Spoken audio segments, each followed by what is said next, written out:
ఇక డీటెయిల్స్ చూస్తే వైఎస్ఆర్ కడప జిల్లా ప్రొద్దుటూరులో బెనర్జీ హత్యాయత్నంలో టీడీపీ ప్రొద్దుటూరు ఇన్ఛార్జ్ జీవి ప్రవీణ్ కుమార్ రెడ్డి నందనం సుబ్బయ్య భార్య అపరాధిత హస్తం ఉందని ఎమ్మెల్యే రాచమల్లు శివప్రసాద్ రెడ్డి ఆరోపించారు.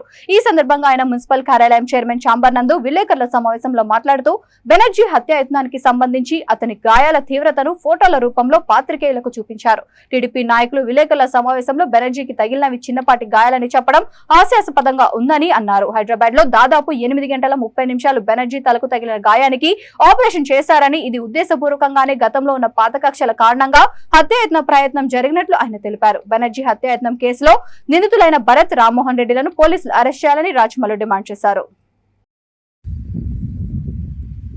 వైఎస్ఆర్ కాంగ్రెస్ పార్టీకి సంబంధించిన కార్యకర్త బెనర్జీ ఈ యువకునిపై 3 రోజుల క్రితం దాడి జరిగింది, హత్యా ప్రయత్నం జరిగింది. తీవ్రమైనటువంటి ప్రమాద పరిస్థితుల్లో బెనర్జీ ఉన్నాడు, ప్రాణాపాయ స్థితిలో ఉన్నాడు.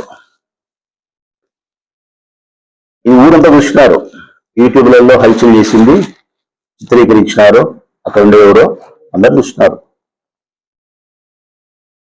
ఒక జంతువును చంపేసినట్టు చంపేసే ప్రయత్నం. జంతువునే వెంకాయలు కొట్టే కత్తి తీసుకొని నరికి పనబెట్టి బొమ్మల మీద కాలు పెట్టి తలలోకి నరికిన కత్తిని రాకపోతే బొమ్మల మీద కాలు పెట్టి అదిమి పట్టిక లాగడం. అదే మనిషి బ్రతికేదానికే. ఈ వేళ్ళన్నీ నరికినారు, ఈ భుజం ఎముకలను నరికినారు.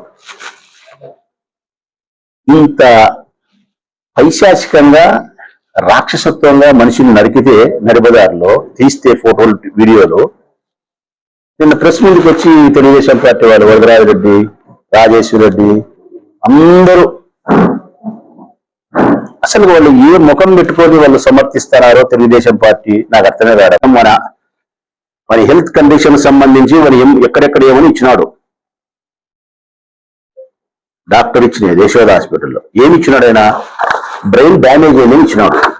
బ్రెయిన్ డ్యామేజ్ అయింది. డ్యామేజ్ అయిన బ్రెయిన్కు సర్జరీ చేయాల్సిన పరిస్థితి ఏర్పడింది 8:30 గంట. ఏమేమి డ్యామేజ్ అయింది వాళ్ళ డాక్టర్ పరిభాషలోనే రాసినారు. మనం తెలుగులో అడిగితే ఆయన చెప్పిన మాటలు అవి.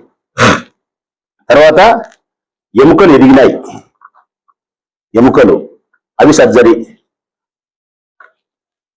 ఈ వేళ్లకు భయంకరంగా నరికితే పెద్ద నరం కట్ అయిపోయింది. పెద్ద నరం కట్ అయిపోయింది. ఆ నరం పెద్ద నరం కట్ అయిపోయింది కాబట్టి ప్లాస్టిక్ సర్జరీ చేయాల. చేయకపోతే అది వేలు బెస్ట్ నిరుపయోగం. అది మళ్ళీ యాక్షన్లోకి రావాలంటే కదా ప్లాస్టిక్ సర్జరీ చేయాల. ఒకవైపు ఎముకలు ఎదిగిన దానికి చేసినాడు, భుజం దగ్గర ఎముక ఎదిగితే దానికి చేయాలా, చేతి వేళ్ళు తరంగాకుండా పోతే ప్లాస్టిక్ సర్జరీ చేయాలా, బ్రెయిన్ ఓపెన్ చేసి మెదడు పక్కన పెట్టి 8:30 గంట ఆపరేషన్ చేస్తే వాడు బతుకుతున్నాడు. అది ఏ 15 లక్షల రూపాయలు ఖర్చు అయితే. ఇది వాళ్ళు చిన్న దెబ్బ, చిన్న గాయం ఊరికి అట్ట జరిగింది, ఊరికి అప్పుడప్పుడు ఏదో ఇల్లు మూసుకుంటే ఇల్లు సంభవితే. నేను ప్రొద్దుటూరు పట్టణ ప్రజలందరికీ చెప్తా ఉన్నా, నేను ఉద్దేశపూర్వకంగా బెనర్జీ అనే యువకుని పగతో గతంలో ఉండబడిన కక్షల ఆధారం